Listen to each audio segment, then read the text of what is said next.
So just before we start, the Lethbridge Public Library acknowledges that we are gathered on the lands of the Blackfoot people of the Canadian Plains and pays respect to the Blackfoot people past, present, and future, while recognizing their cultural heritage, beliefs, and relationship to the land. The city of Lethbridge is also home to the Métis Nation of Alberta, Region 3. Okay, so let's do a little introduction for Jesse. So Jesse Thistle is a Métis-Cree Scot, PhD candidate in the history program at York University in Toronto, where he also is an assistant professor working on theories of intergenerational and historic trauma of the Métis people. He's the winner of this year's Kobo Emerging Writer Prize for Nonfiction and the Indigenous Voices Award. He also won a Governor General's Academic Medal in 2016 and is a Pierre Elliott Trudeau Foundation Scholar and a Vanier Scholar. He lives in Hamilton, Ontario with his wife, Lucy. Jesse's memoir, From the Ashes, is a reflection on his own previous struggles with addiction and homelessness. It has been recognized as having a wide impact on both the scholarly community and the greater public. So welcome to Jesse. Hi, thank you for having me. It's an honor to speak with you, and I just want to let people know that I'm broadcasting from Haudenosaunee territory here in Hamilton, and so thank you for that wonderful introduction. Perfect. So one of the questions that we had for you is maybe if you could tell us a little bit about the book for maybe people who haven't had a chance to read it. We have quite the holds list right now at the library for your book. So I know there's a lot of people waiting to read it, both online and physical copies. So maybe if you could give a little background for people who haven't had the chance to read it. Sure, I'd like to hear that. Thank you. I didn't know that there was a big holds on your Lethbridge library. That's good. That's really good. So really what it's about a story about someone who grows up without their culture and the impacts of that. So I'm Métis-Cree. My family fell apart when I was young, and then I ended up being raised by my paternal grandparents who were white in Brampton, Ontario. And so I grew up without any sense of myself as an Indigenous person, led to a bunch of really kind of risky behaviors because I was traumatized. And then I ended up on the streets, in and out of the justice system. Yeah, it got pretty ugly there for a while. Homelessness, all kinds of stuff. And to find my way out, I used education and institutions and people that loved me back into the circle. And so all of that kind of culminated in me getting off the streets and getting an education. And so that's what the book's about, without giving away too much. That's basically the plot, but it's better than just what I said. I'm a much better writer than I am speaker. So go buy the book or put another hold at the library. Yeah. Oh, thank you. So what kind of feedback have you received from the public on your book? It's like a tsunami of positivity, and like positivity in ways that I didn't really expect. So a lot of people who have a similar adopted stories have been contacting me and kind of, help them in their journey of reconnection. There's been a lot of people with addiction issues in their family who, they better understand their sibling or their, parent or grandparent who had addiction issues or has. And then like people within the institutions that I came in contact with, a lot of like emergency services, doctors, police, politicians, all these kind of people have been contacting me nonstop since the book came out in positive ways. And I try to use that as a way to affect positive social change. And yeah, it's been a beautiful, wonderful ride. And the tsunami just keeps coming at me. It's almost a year now, right? Like since the book came out, and it's more popular now than it has ever been, which just blows my mind. Like it really does. So it's really good to hear, though. It's good that it's getting out there and people are resonating with people.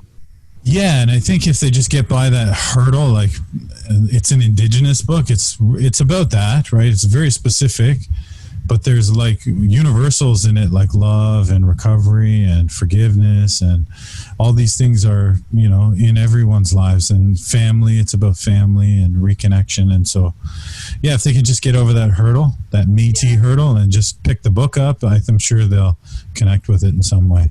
I mean, I have had addiction issues in my own family, and so for me, that's the part that, you know, I really resonated with as well. Yeah, well, I'm sorry to hear that.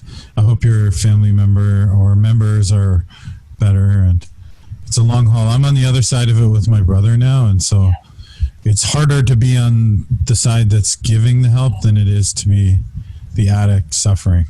Which sounds kind of weird, but it's true, because there's a helplessness that comes from not being able to change their lives, and it's comforting though to hear from others. So it is, yeah.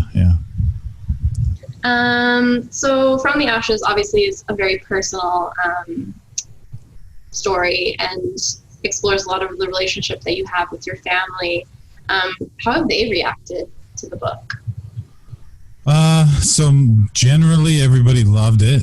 Like I got cousins that, like, I didn't know were cousins, basically coming out of cousins everywhere, right? All of a sudden, half of Saskatchewan, all of Northern Ontario, all of Nova Scotia is now my cousin, and they love it. And they remember my grandparents and us when we were kids, and so that's beautiful. And they say that I did a bang on job with representing like them in the past and what happened with our family.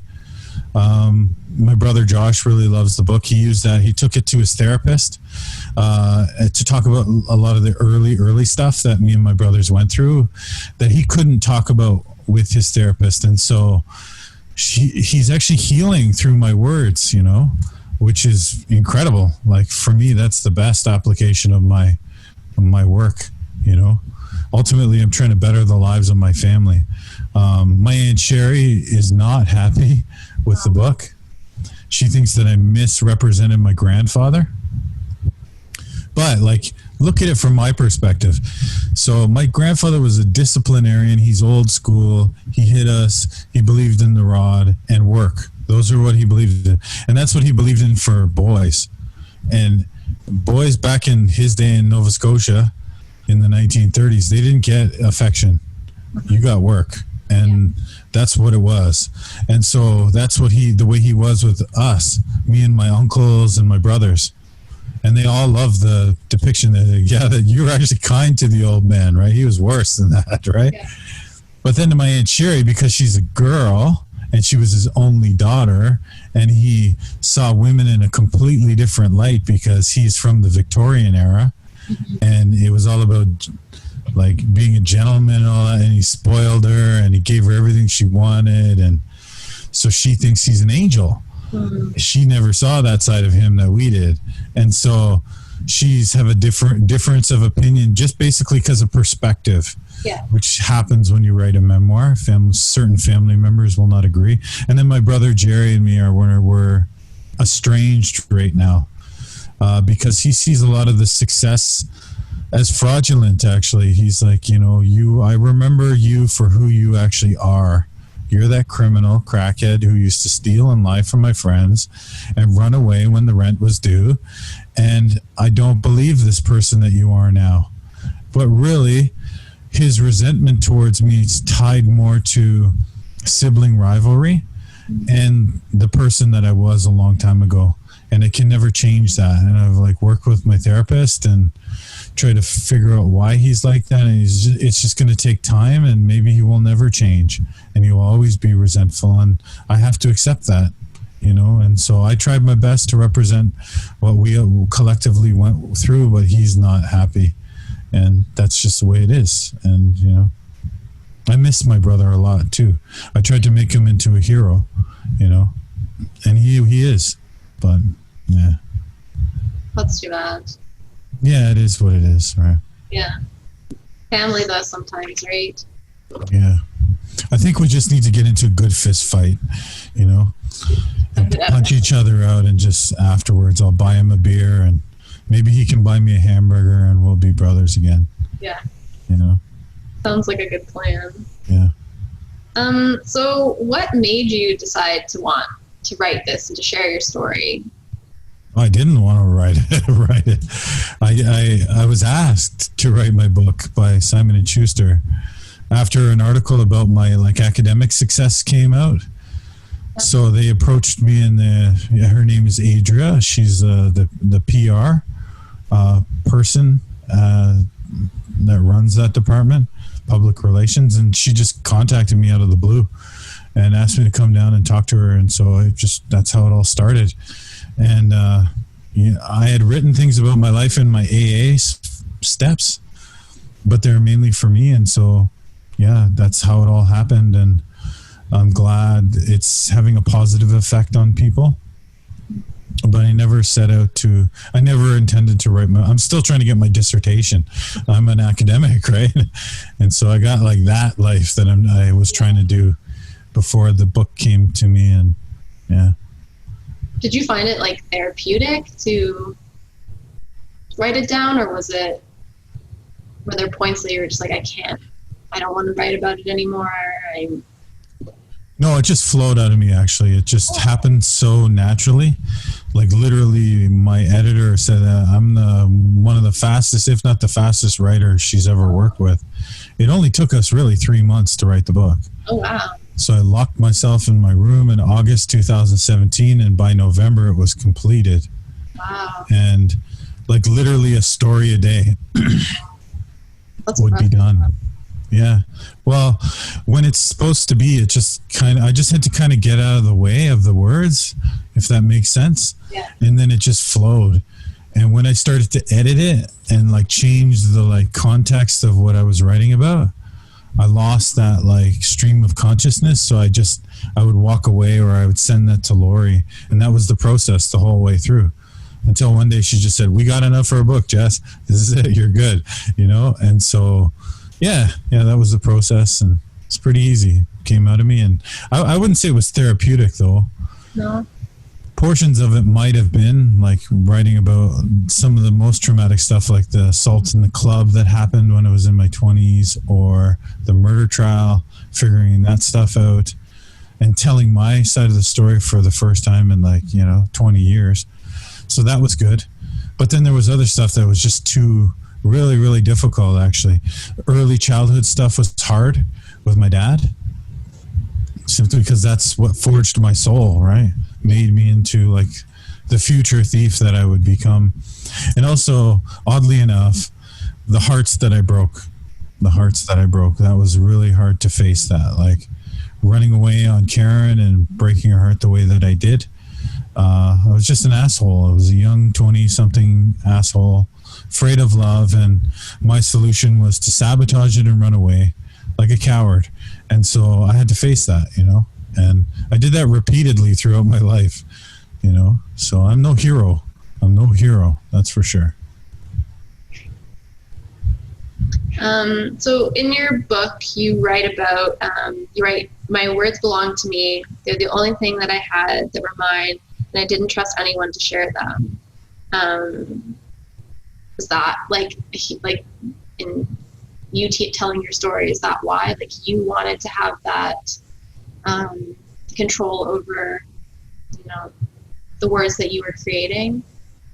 No, I just didn't trust my mom and my brothers when I was a kid, or my dad, because he was an asshole, and they constantly hurt me. The world hurt me when I was young, so I literally didn't talk for my first 3.5 years. I could, right? Mm-hmm. And I guess now that I'm sharing my life and my words, it's not about trust anymore. I know that I'll never trust the world the way a normal, regular person does, because I didn't learn that when I was a young boy. You learn to trust and love when you're a kid. Your parents teach you that, right? And when your parents aren't there, then you learn to rely on yourself and you don't trust. And so when I share my story, sharing my words is really about knowing that it will help other people and could possibly save lives and change policy and illuminate the issue of Indigenous homelessness. That's why I shared my words, Yeah. It's something for sure that, so I don't know if you know about the city that we live in Lethbridge, but we live very close to the Blood Reserve, which is the largest reserve in Canada. And so obviously we see a lot of Indigenous homelessness in our city. And particularly we see a lot of it, in the downtown area where, the library is ourselves. So,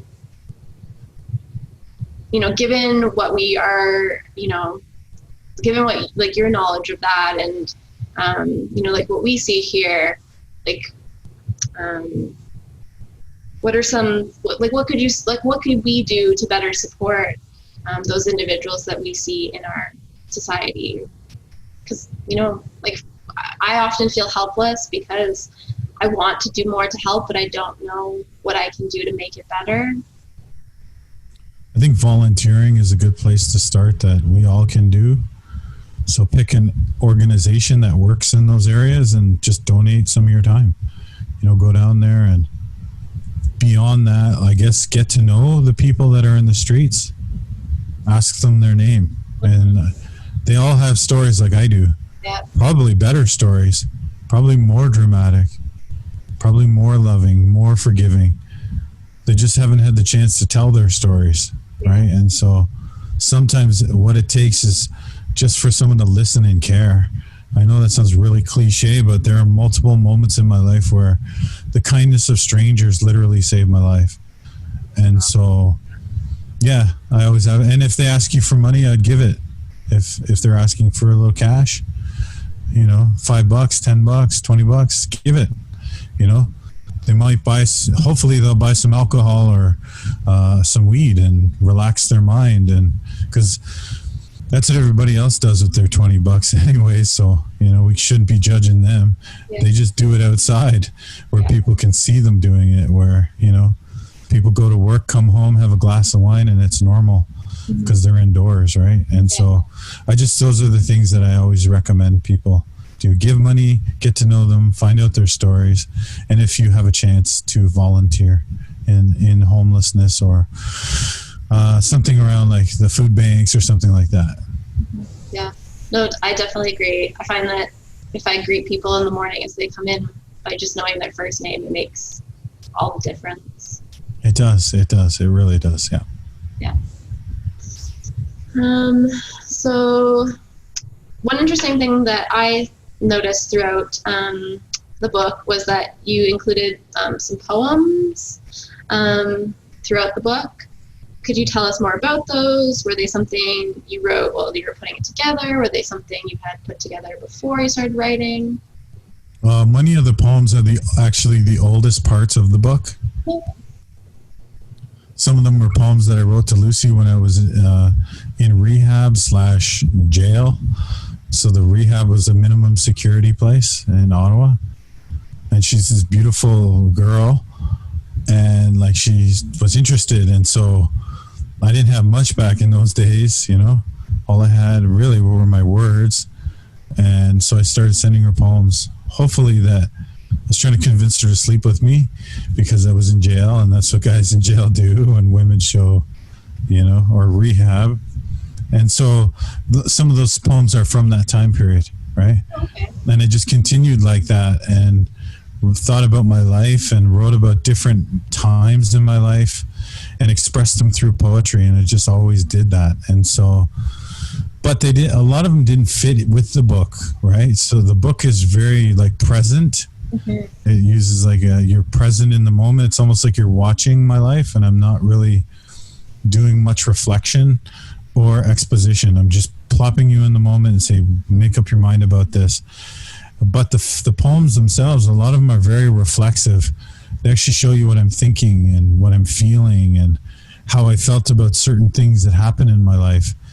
And me and my editor, Lori is her name, we wanted to include the poems because it's good writing, but like the pace of them, if we tried to weave them into the narrative, they just didn't work. it just didn't work. And so Lori kind of made the executive decision.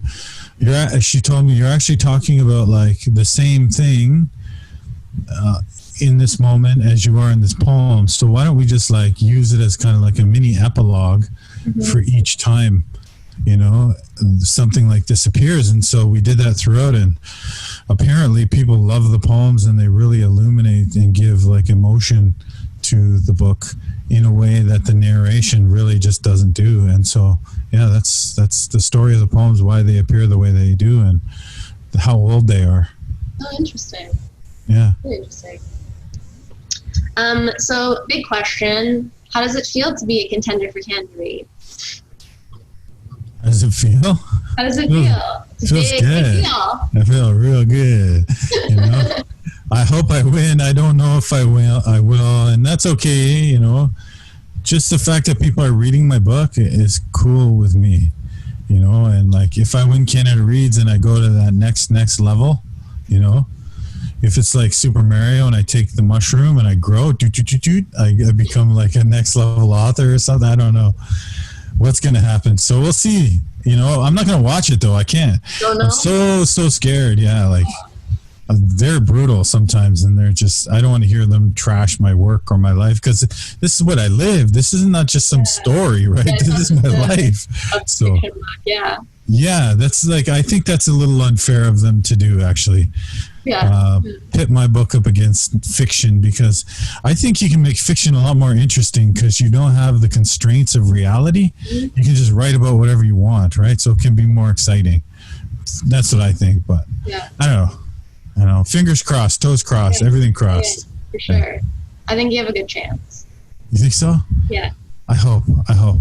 Because that'll just become, I'll actually become, you know, it'll make me, you know, I don't know, a quarter of a writer. I don't know. Yeah. I still don't see myself as a writer, so it's kind of strange. No, I don't. I mean, I think if you win, then you'd have to, right? I will. Yeah. I will. And I'll say Carolyn at the Lethbridge Library said I'm an author now because I won Canada Reads. There you go. That's what you needed to get there. That's right. Yeah. Not all the other awards you've won. No.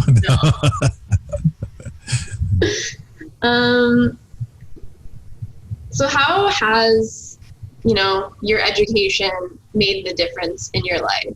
Like getting your education, and obviously now as a scholar, like how has that made a difference in your life? Oh, it's huge. I went to the beach today with Lucy, and we went out on, like, we have these dinghies that we fill up, and we just coast around on the water. We're not much swimmers. And so what I do is I stare at the horizon as it goes up and down with the water, and I see the light shimmering, and it just hit me. I'm like, I'm a professor now. You know, I have a book now. I have, like, I'm a assistant professor, and like it just kept hitting me. And I'm like, you know, like not too long ago I couldn't read very well. I was functionally illiterate, right? I was a jailbird. I was on the streets. I was like, you know, didn't even have my GED. You know, I was a dropout. And so, like, for me to be doing all those things now and actually be being paid as a professor, where I can take a day off and go to the lake on my dinghy, that's like, I'm in heaven, literally. I really am. And I can't believe it. I really can't believe it. It's like, what has happened? But if I really think about it, like, I put in a lot of work too. Like, I used to get up at 4 a.m. and work for like 16 hours a day for like 7 years. I did that until I started getting all these really good grades and blah, blah, blah. And it just ended, you know, with me now being a professor. But the hardest work that I did was years ago, was like 2014, 15, 16, 17. Those are the years that I really put in a lot of work. And so, yeah, it's surreal. It's really surreal. Yeah. Yeah, I can't, like, to picture where you were to where you are now. Like, your previous self, I don't think, you know, like, how could you It's weird. It's weird. I get people that are just coming out of jail from that time. They're like, that were my running mates. And they're like, hey, what's up? Let's go hang out. And I'm like, dude, I'm a professor now. They're like, what? Like, for real? Like, we thought you were going to die first, Jesse. I'm very happy to hear you're a professor. Good for you. Yeah. And I get like this all the time. I get emails from like friends that are in my old hood in Brampton. And they're all so proud of me that one of them made it out, you know? Yeah. That one of us made it out to represent and be a voice for our generation, right? Because, like, not too many did well. A few got to own houses because they were construction workers, but outside of that, you know, not too many did well. And so here I am, representing my people and where I'm from, and it's beautiful. It's a wonderful thing. Yeah, I think that's for me, like one of the greatest things that you always hear so many negative stories, right? That to hear the positives and the realization that, you know, it doesn't have to be all these negatives that people always talk about, because that's all we hear in the media, right? We don't ever hear positive stories like yours. Yeah, that's what Lucy was saying to me. That's my wife, Lucy. She's saying, like, Jesse, you made the news for being positive. You know how hard that is to do? Like, yeah, it just blows my mind. It's like I'm in somebody else's life or something. I can't even describe it. Because you're right. Like, all we get is crap, right? We don't hear about, and there are a lot of good things that are happening. There are other people like me too, you know, with more remarkable stories that need to be heard. And so, yeah, I think, well, like, one of the things that for me, I think is it just helps change some of the attitudes that we are so ever present in our society. You know, especially, like, unfortunately, the city that we live in, because we live so close to the reserve, we see a lot of racism, and we see a lot of, you know, judgment. And so to have, you know, a positive story that we can, you know, present to people and be like, you know, don't have so much judgment on the people that you see on the streets or in the library or, you know, wherever. Everybody has a story. Everybody has, you know, their own pains, their own trauma, right? Yeah, and if given the chance, that person that you're stepping over or ignoring or judging, if given the right opportunity at the right time, they can transform themselves into, you know, a best-selling author, professor, you know, or award-winning, blah, blah, blah, all those things. But it takes someone to reach their hand out, right? That's where it starts, right? Like Harvest House did for me years ago. And I'll never forget it. Lucy did that to me. That was part of how I got out of the rehab. And yeah, people are so judgmental, really, you know. There's so much opportunity. And some of the most brilliant minds that I ever met in my life were homeless people. Yeah. To tell you the truth. Or addicts. Yeah. A lot of people use because they're too busy upstairs, so they have to numb themselves out, right? And so, yeah, I don't know why we judge. It's weird. It's almost like we're blaming the victim for, like, you know, the capitalist greed and, like, what's going on with properties, what's causing homelessness, which everybody in society is participating in through mortgages and all this shit. And then we go and blame the homeless person who can't find housing because the market there isn't enough housing. It's crazy, really, you know, to think about it that way. Exactly. So thank you so much for that, for having your story be so present, because I think it's very important. Thank you. So I read that you might have some new book projects sort of being planned. Is there anything that you can tell us about? Yeah, I think I can. Oh, okay. I see Rita, that's my publicist, on the call. So I've been telling everybody anyway, so I'm going to just say it again here. I signed a contract with Simon & Schuster for my next book. It's going to be a better book than my book, guaranteed. It's about my great uncle Ronnie's life. Okay. And he was a professional bank robber in the 70s and 80s. And really is what his life was the damage that residential schools did to our men. You know, on that side, he was Algonquin, and he got taken to a place called Spanish, or his father did actually, and it just ruined that my dad's side of my family. And so I'm going to write about it, but I'm going to fictionalize it because I don't want to get in trouble with his friends because they're really heavy dudes. And like, I need more lateral space, I think, to tell this story. So I'm going to fictionalize it. It's going to be a fiction, but based on loosely his life, you know. And then I'm hoping to do a poetry book. Oh, nice. I was wondering if you were going to do that. Yeah, to fill the space, I think I've got a ton of poems and I'm just going to bring them all together and hopefully I can sign another contract with Simon & Schuster and, you know, we'll see. We'll see. Nice. Looking forward to it. So you are currently a national representative for the Indigenous homelessness in Canada for the Canadian Observatory on Homelessness. Can you maybe tell us about some of your work there? I was the national representative. I'm not anymore. Now I sit as an executive board member on the Canadian Alliance to End Homelessness, which is like the biggest homelessness organization in Canada. And so my decision input on a lot of board stuff that's going on in programming affects policy, affects the way that funding from the government is administered to different programs like Housing First.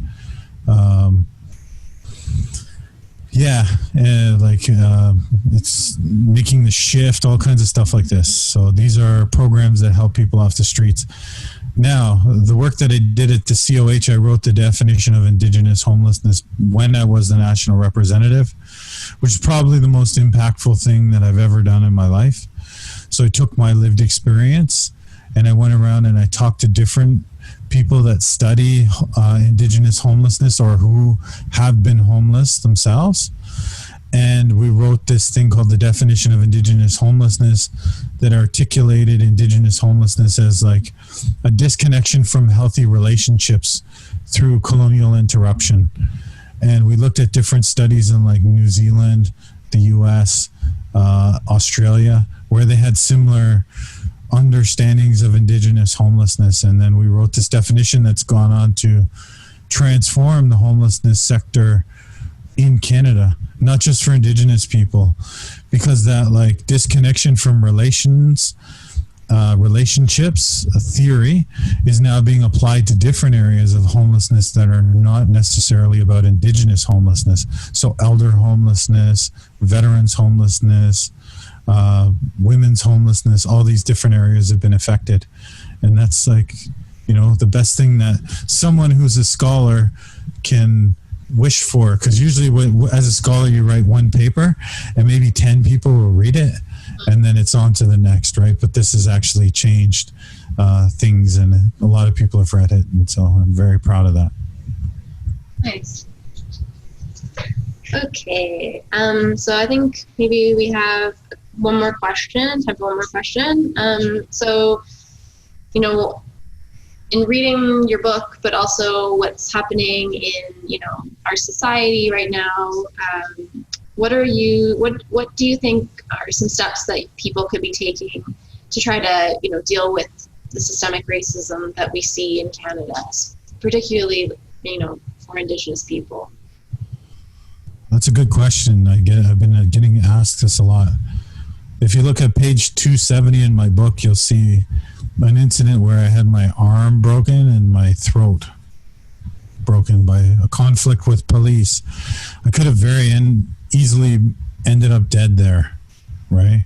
Mm-hmm. If they felt that I was a real threat, they would have shot me and there'd been no book, there'd have been no success story. And so what I really want people to think about what defunding police means first. So you have to differentiate. That does not mean abolish the police. That doesn't mean get rid of them.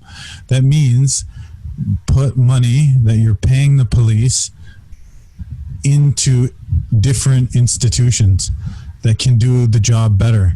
So when we have someone who's going through a mental health crisis like I did on page 270, what really should happen at dispatch is that they should have the power to dispatch out mental health workers to defuse the situation before the police get there. before the police are even notified, if they're notified at all. And like, what that does is it de-escalates and it saves lives over time.